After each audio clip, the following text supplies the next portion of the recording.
Salut, c'est Marie-Noël Yoder pour Bible Tunes, la Bible pour ton quotidien avec Dieu.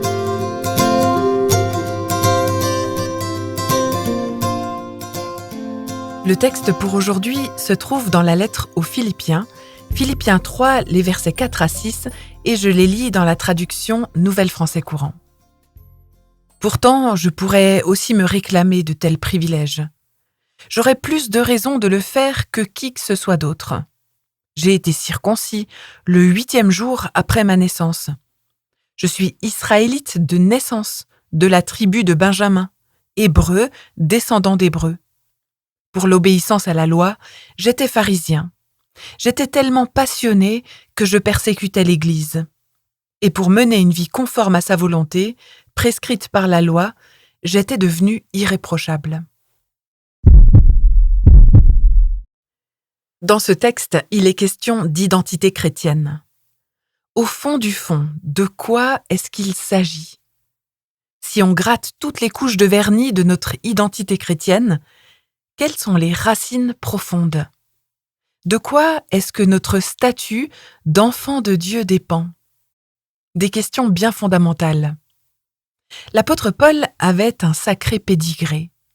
Il emploie un ton très personnel pour faire l'étalage de tous ses privilèges et ce sur quoi il avait fondé sa foi avant que Jésus ne retourne l'ensemble en remettant chaque chose à sa juste place.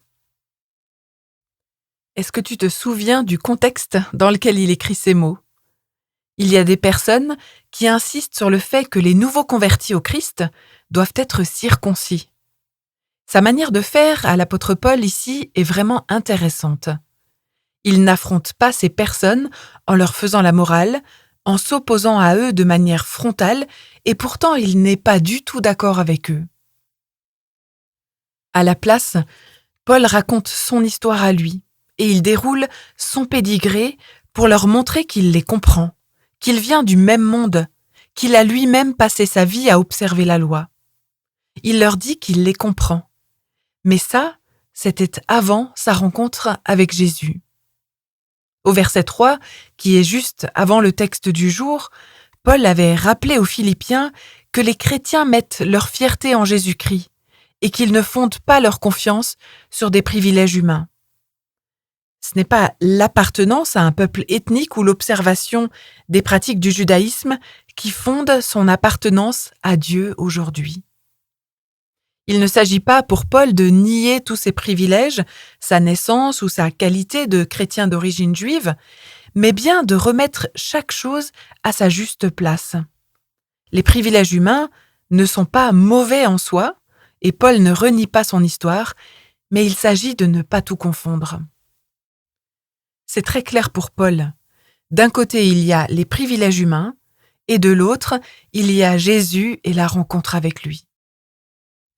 La rencontre de l'apôtre Paul avec le Christ a complètement changé son logiciel, sa manière de comprendre la vie et de voir la foi. Paul assure ici avec force que l'identité chrétienne se fonde dans l'union avec le Christ par grâce, et on y reviendra encore plus précisément la prochaine fois. Notre naissance, aussi honorable soit-elle, et nos bonnes actions, aussi lumineuses soient-elles, ne peuvent pas nous sauver. Jésus est le seul qui peut nous sauver, par grâce. C'est important pour Paul dans cette lettre et dans bien d'autres que ce point-là soit clair. La vie de l'apôtre Paul, elle est marquée par une identité forte. Elle se traduit par son origine, par son héritage, mais aussi par la manière dont il a incarné ce qui était essentiel à ses yeux avant sa conversion. Dans ce texte, Paul met son auditoire au défi. Parce que si quelqu'un peut être fier de son pédigré, c'est bien lui. Il aurait pu s'enorgueillir de tous ses privilèges, mais un pédigré, ça ne suffit pas. Ça ne suffira jamais. On ne naît pas chrétien, on le devient, par grâce, en s'unissant au Christ. Chaque personne, juive ou non, a besoin de Jésus.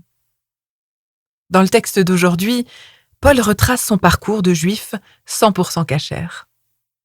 Il a été circoncis le 8e jour, comme le recommande Lévitique 12.3.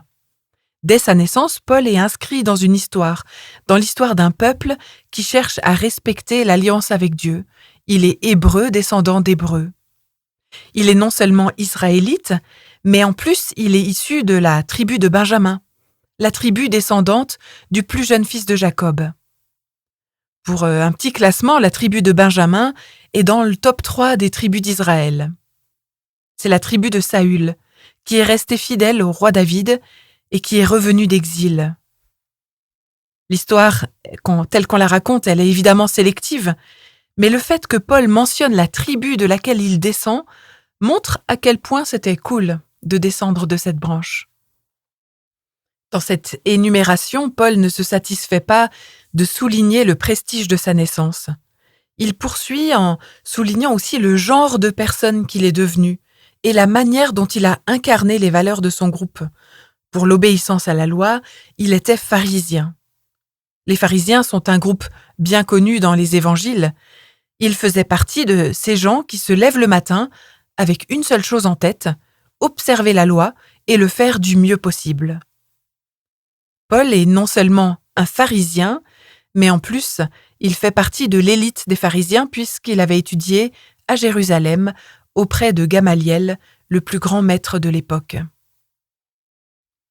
Bref, le parcours de l'apôtre Paul en matière de judaïsme, c'est la classe à Dallas. Tout est là dans ce bouquet de privilèges qui peut susciter une grande fierté et fonder l'identité. Une naissance prestigieuse, le respect des traditions, une fidélité culturelle, mais aussi un engagement religieux et du zèle pour le réaliser. Paul conclut en affirmant « J'étais devenu irréprochable ». Chacun de nous a un parcours différent dans la foi. Et l'exemple de l'apôtre Paul interpelle particulièrement celles et ceux qui pourraient être tentés de fonder leur foi sur leurs privilèges plutôt que sur leur relation avec le Christ. Si tu fais partie des chrétiens qui ne viennent pas d'une famille chrétienne et engagée dans l'Église, que tu as découvert la foi sur le tard et que ça t'a demandé de revisiter l'ensemble de ta vie, de tes valeurs, que tu as dû réapprendre à vivre en fonction de ta foi, de ta rencontre avec Christ, alors tu as dû ancrer ta foi dès le départ dans ta relation avec Christ.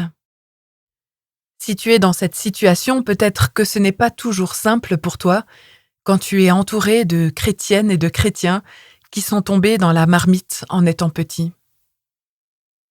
Même si ce texte, je crois, parle plus particulièrement aux personnes qui ont grandi dans la foi chrétienne et qui doivent réinterroger leurs racines, je crois qu'il contient aussi une perle pour des chrétiens qui ont découvert la foi plus tard.